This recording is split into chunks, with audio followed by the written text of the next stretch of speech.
Дехто може закинути. А чому ви, русинися, не борете? Чому ви не йдете до, я не знаю, під Верховну Раду битися?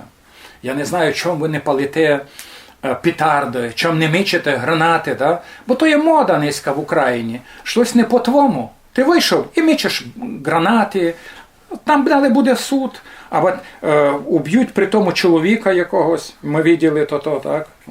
Низько кожен день по українській телевізії можемо тут і шоу бачити. Раз їх героями називали, тепер їх судять.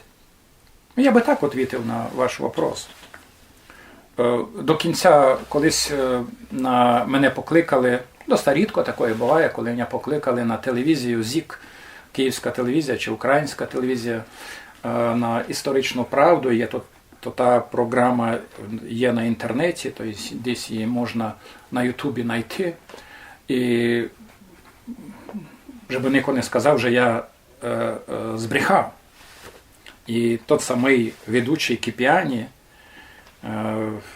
звідає, а чому ви, русини, не боретеся? А чому ви не хочете там йти під Верховну Раду? Я відповідав йому у форматі тої програми, я не міг то швидко сказати, бо програма десь запланована, то все скоро, треба многі вопроси обсудити. Але не є ані одного президента в Україні, не є ані одного прем'єр-міністра Верховної Ради, кому би русини не писали. А тепер що писати? Ми пишемо до президента, вони кажуть, що то не до нього, треба до прем'єр-міністра. Ми пишемо до прем'єр-міністра, прем'єр-міністр каже, а то не моя функція, вам треба до Верховної Ради. Ми пишемо до Верховної Ради, а Верховна Рада каже, а ми не рішаємо всякі вопроси. У нас є інститути спеціальні, котрі визначають кілька національних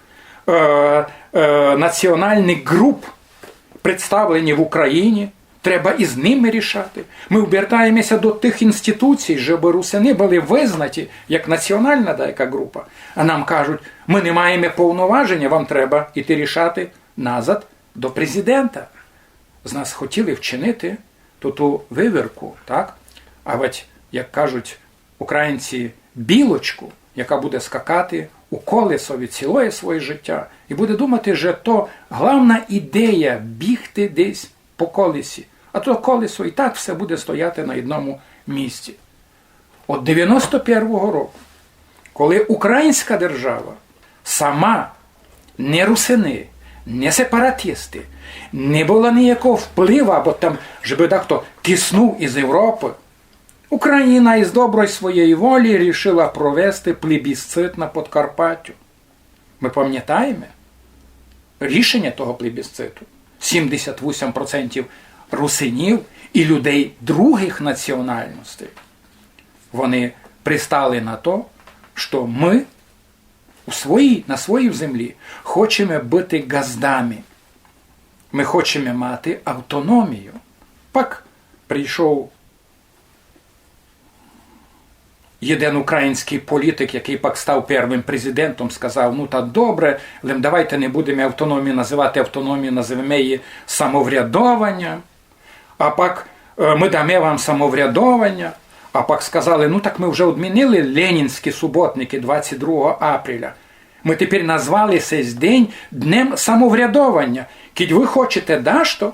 22 апреля ви можете брати мотики, граблі, аршови, іти вичищати свій варош, це своє село. Ви хотіли самоврядування? Ми, українська держава, дали вам самоврядування. Смішно, що ото щитання людності 91-го року, воно поміняло саму українську політику.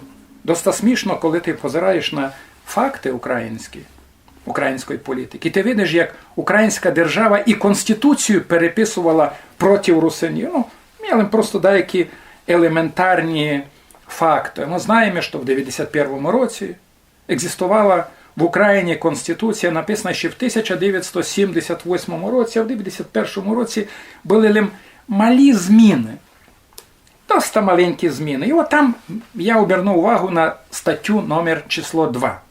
Там написано, що в Україні влада належить народові. Влада належить народові. Правда, в 91-му році вже по тій Конституції Україна прийняла рішення, що вона буде магістрально інший план, економічно, стратегічний реалізовувати. Влада вже не буде належати, як вони написали, народові. Будуть магнати, будуть олігархи, олігархи будуть правити Україною. Не байдуже умре середній клас, низька в Україні не є середнього класу. Але то та Конституція, то в Конституції були всі спокійні, аж коли в 91-му році, під час списування людності, русини чітко задекларували, що вони хочуть жити в Україні, а я хочу повісти, що то є великий плюс для української держави. Русини не вимагали окремої держави. Вони не вимагали вернути їх статус їхньої території 1937 року, коли вони були частю демократичної чехословацької держави. Вони не просилися в угорську державу. Вони просто сказали, ми готові жити в Україні. А що ще треба державі Україна, яка не має на руках ані один документ, який би міг чітко підтвердити, на основі якого правового акта на території Закарпатської теперішньої області поширюється власть української держави.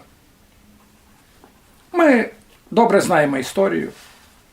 В Україні много пам'ятників Богдану Хмельницькому, і ми знаємо, що російсько-українські відношення, які і тісні були, і дружественні, і били один одного, а в теперішньому часі це два народи-антагоністи, які вже чітко заявляють, що вони не будуть вже братами.